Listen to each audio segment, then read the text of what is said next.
Naruto কখনো ভাবেনি যে আবারও মাদারাকে পুনর্জীবিত করা হবে।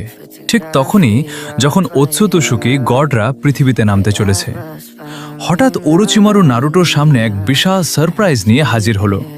সে আবার ব্যবহার করলো এডো টেনসেই জুৎসু।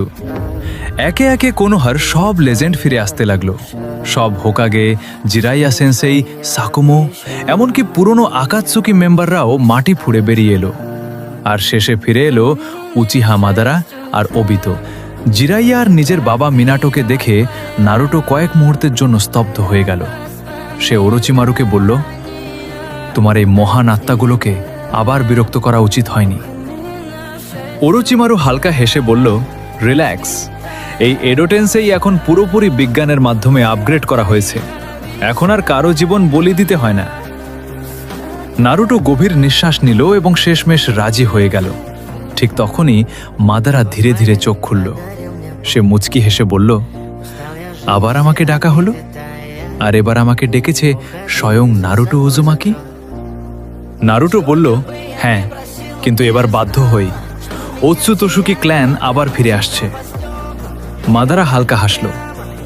তোমার ভয় করছে না আমি আবার এডোটেন্সেই ভেঙে ফেলব?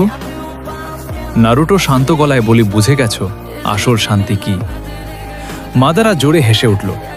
ঠিক আছে নারুটো, এবার আমি তোমার সাথেই আছি। নারুটোর চোখে আনন্দ ফুটে উঠল। এখন সব লেজেন্ড এক জায়গায় উপস্থিত। হোকাগে, উচিহা, সবারই যুদ্ধের জন্য প্রস্তুতি সম্পূর্ণ। ঠিক তখনই হাশিরামা সেনজুও জেগে উঠল। পুরো পরিবেশ মুহূর্তেই উত্তপ্ত হয়ে গেল। দুই পুরনো প্রতিদ্বন্দ্বী মুখোমুখি দাঁড়িয়ে পড়ল। হাশিরামা বলল, তোর কাণ্ডকারখানা আমি এখনো ভুলিনি মাদারা। মাদারাও পিছু হটার মানুষ নয়। তাদের মধ্যে যুদ্ধ শুরু হতে যাচ্ছিল, তখনই তোবিরামা মাঝখানে এসে দাঁড়ালো। থামো তোমরা দুজন, এখন আর বাচ্চা নও, আগে নারুটোর কথা শোনো। নারুটো গম্ভীর গলায় বলল, ওৎসুতসুকিরা আবার ফিরে আসছে।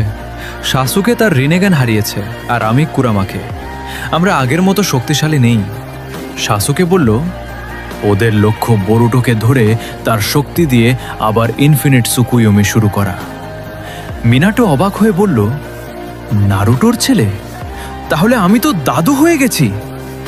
মাদারা রাগে বলল, যারা আমাকে প্রতারণা করেছিল সেই দেবতারাই আবার ফিরে এসেছে। এবার আমি তাদের ধ্বংস করে দেব।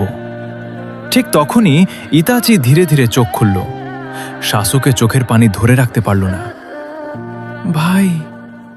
ইতাচি মুচকি হেসে বলল, মনে হচ্ছে অবশেষে তুমি সঠিক পথ বেছে নিয়েছ।